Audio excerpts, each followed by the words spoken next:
आइए बात करते हैं कि क्या रूस जो कि ईरान के साथ बहुत करीब है, इस जंग में फौजी तौर पे ईरान की मदद करेगा किसी तरह?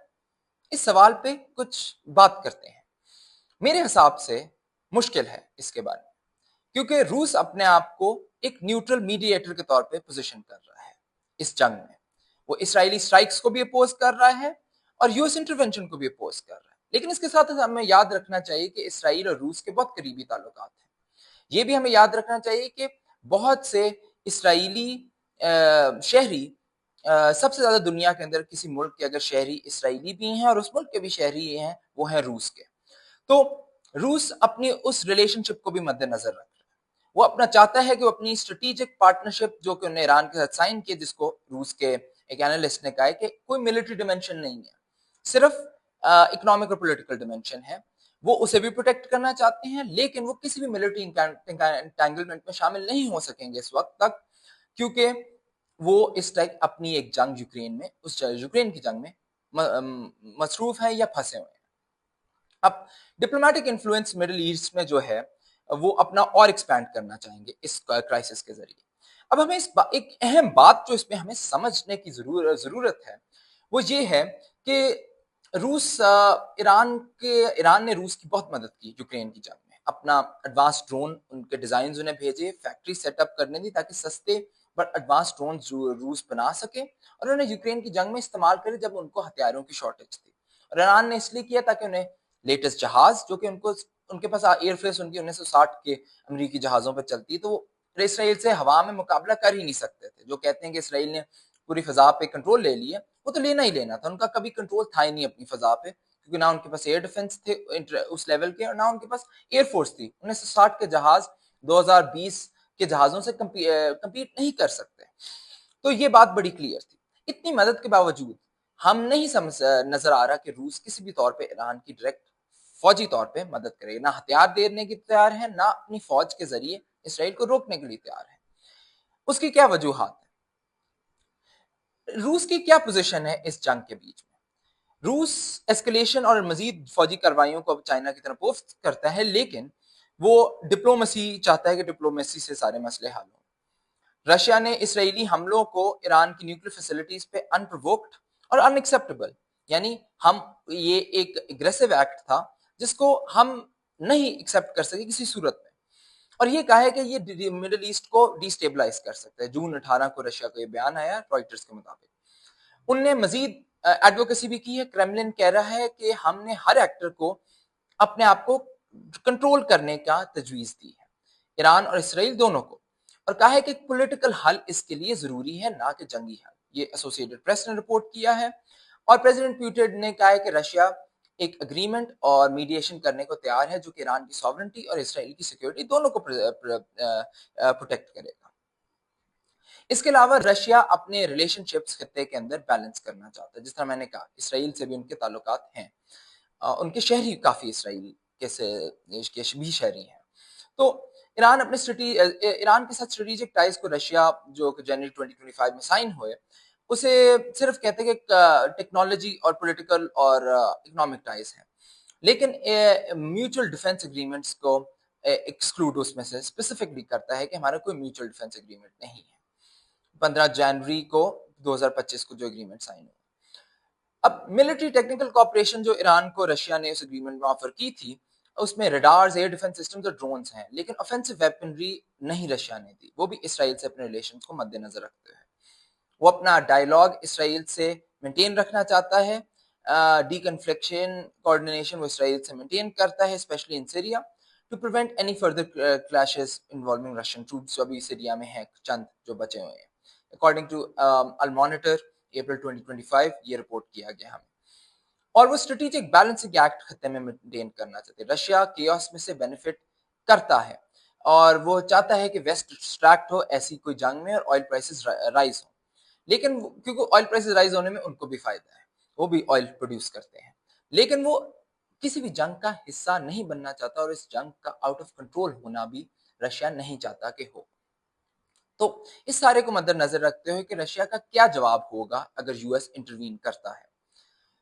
उनने क्लियर वार्निंग दी है कि यूएस मिलिट्री एक्शन के हवाले से, official warning Russian foreign deputy foreign minister Sergei Ryabkov ने क्या है कि और यूएस को वार्न किया है कि यूएस इन्वॉल्वमेंट बहुत बुरी तरह खित्ते को डिस्टेबलाइज कर देगी। ये पिछले कल रॉयटर्स ने रिपोर्ट किया है। और उसके साथ साथ उसने मौका हंसाते हुए रशियन न्यूज रिपोर्टिंग एजेंसी टास में के मुताबिक फॉरेन मिनिस्टर लैवरॉव ने यूएस को मजीद जंगी हालात क्रिएट करने का अक्यूज किया है और कहा है कि आप मजीद हालात खराब कर रहे हैं इसराइल की एग्रेशन को सोचे समझे वगैरह अन्य सपोर्ट करके। तो अब हम इसमें बताते हैं कि डायरेक्ट मिलिट्री सपोर्ट ईरान को रशिया देगा।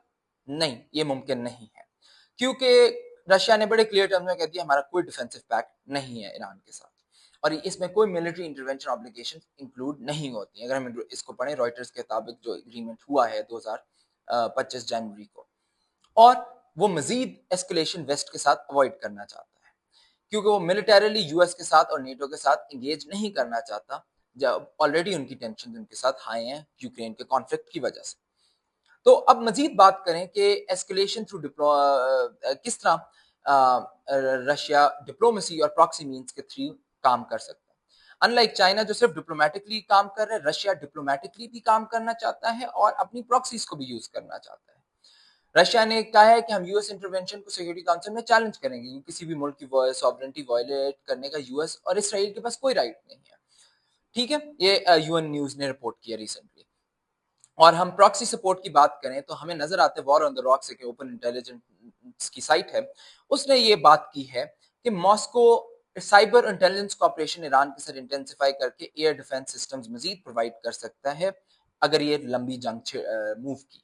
उसके अलावा स्पीकर से जिस तरह में कल रिपोर्ट आ रही थी कि हमें स्टेट डिपार्टमेंट की एक रिपोर्ट आई है जिसके अंदर स्टेट डिपार्टमेंट ने कहा है कि हमें $10 मिलियन का वो रिवॉर्ड देंगे to for any report on an Iranian backed Iran की सपोर्ट शुदा आईआरजीसी के जो साइबर कमांड है जो उनकी इलेक्ट्रिकल ग्रिड सिस्टम्स पे अटैक कर रहा है। लेकिन हमें याद रखना है साइबर एक ऐसी वॉरफेयर एक ऐसी चीज है कि ईरान कर सकता है, लेकिन ईरान के पास अगर वो टेक्निकल कैपेबिलिटीज नहीं है तो ईरान को फ्रंट पे रख के रशिया ईरान की सपोर्ट कर सकता है साइबर वॉरफेयर में और उसे ट्रेस भी नहीं किया जा सकता कि रशिया कर रहा है। तो ये भी एक एस्पेक्ट रशिया की प्रॉक्सी कॉन्फ्लिक्ट या अमेरिका के खिलाफ अटैक्स का हो सकता है।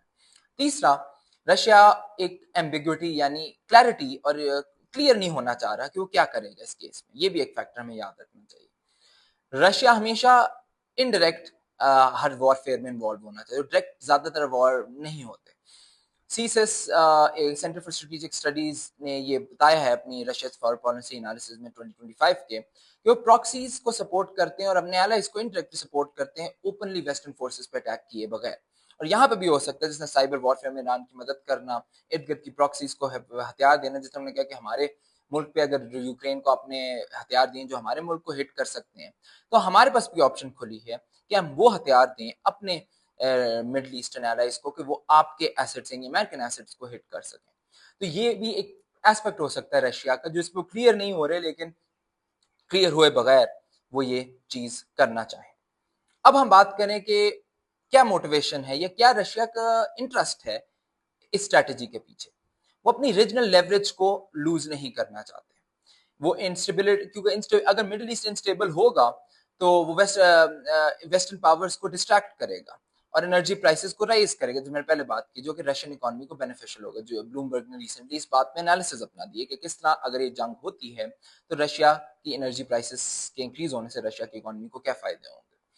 रशिया ऑलरेडी एक मिलिट्री जंग में इन्वॉल्व है तो वो अपनी अपनी फोर्सेस को ज्यादा फैला नहीं देना चाहता, क्योंकि वो हेविली कमिटेड है उनकी फोर्सेस यूक्रेन में और कॉकसेस में, और मिडिल ईस्ट में अगर वो इन्वॉल्व होंगे तो उनको बहुत ज्यादा मसला होगा। रैंड कॉर्पोरेशन ने स्ट्रेटेजिक प्रायोरिटीज रिपोर्ट में रशिया की 2025 के ये रिपोर्ट किया है और ये मेक सेंस करता है कि ऐसा हो सकता है।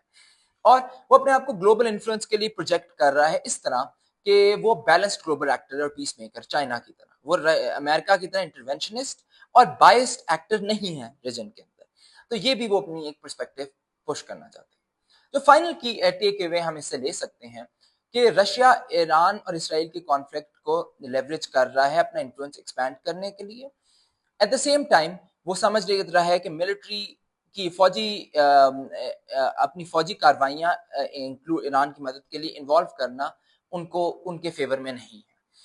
और उन्हें यूएस इन्वॉल्वमेंट को वार्निंग दी है और ईरान को डिफेंसिवली शायद रीइंफोर्स कर दें, डिफेंसिव वॉरफेयर दे के, वेपनरी दे के, लेकिन वो अपने इसराइली टाइज को भी नहीं तोड़ना चाहते।